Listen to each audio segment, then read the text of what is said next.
జిల్లా నూజివీడు నియోజకవర్గ ముసునూరులో అంగన్వాడీ కార్యకర్తలు చేపట్టిన ఆందోళన కార్యక్రమానికి మద్దతుగా తెలుగుదేశం పార్టీ నాయకులు గద్దె రఘుబాబు పాల్గొన్నారు. ఈ సందర్భంగా మాట్లాడుతూ ఆడవారిని ఏడ్పించిన వారు చరిత్రలో బాగుపడిన దాఖలాలు లేవని, జగన్మోహన్ రెడ్డి ప్రభుత్వానికి కూడా అదే గతి పడుతుందని, తెలుగుదేశం పార్టీ అధికారంలోకి రాగానే అంగన్వాడీ సమస్యలు పరిష్కరిస్తామని తెలియజేశారు. అందరికీ నమస్కారం. నా పేరు గద్దె రఘుబాబు. నేను రాష్ట్ర తెలుగు యువత ఆర్గనైజింగ్ సెక్రటరీని. ఈరోజు అంగన్వాడీ ఆశా వర్కర్ల, అంగన్వాడీ టీచర్లు, హెల్పర్లు వాళ్ళ జీతాలు, కనీస వేతనాలు పెంచమని వాళ్ళు చేస్తున్న ఈ దీక్షలకి తెలుగుదేశం పార్టీ తరఫున నారా చంద్రబాబు నాయుడు గారు, మా నూజివీడు నియోజకవర్గ ఇన్ఛార్జి ముద్రబోయిన వెంకటేశ్వరరావు గారు వీళ్ళకి మద్దతు తెలపమని మాకు చెప్పడం జరిగింది.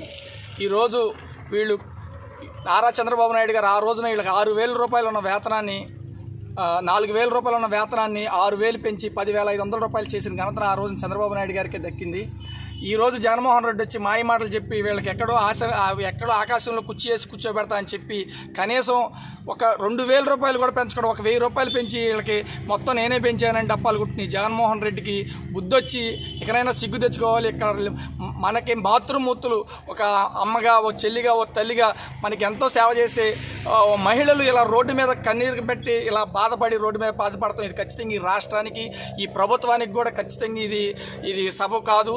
ఎందుకంటే ఆడవారి బాధపడిన ప్రతి రాజ్యం కూలిపోయింది, ప్రతి ప్రభుత్వం కూలిపోయింది. ఖచ్చితంగా జగన్మోహన్ రెడ్డి వీళ్ళ కన్నీరుకి ఖచ్చితంగా ఈ ప్రభుత్వం కూలిపోవటం ఖాయం.